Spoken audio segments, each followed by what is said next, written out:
السلام علیکم۔ دیکھیں، حدیث کے بارے میں یہ کوئی حتمی طور پر نہیں کہا جا سکتا کہ اس کے اصل الفاظ کیا ہوں گے۔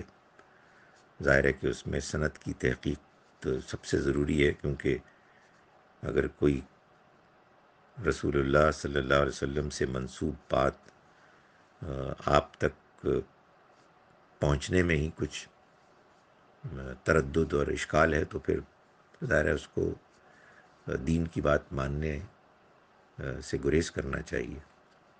لیکن یہ بھی ہے کہ حتی الامکان قرآن کی روشنی میں ہر بات کی کوئی توجیہ ہو سکتی ہے، اور اس کی بھی کرنی چاہیے۔ ظاہر ہے کہ رسول اللہ صلی اللہ علیہ وسلم کوئی ایسی بات تو بیان نہیں فرمائیں گے کہ جو قرآن کے خلاف ہے۔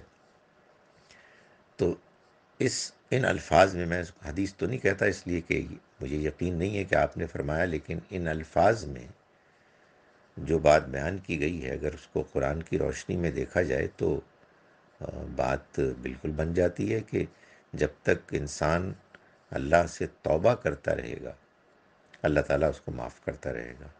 توبہ سے مراد سچی توبہ، خلوص کے ساتھ، شرمندگی کے احساس کے ساتھ، اپنی اصلاح کرنے کے جذبے کے ساتھ۔ تو یہ تو بالکل قرآن مجید کے عین مطابق ہے۔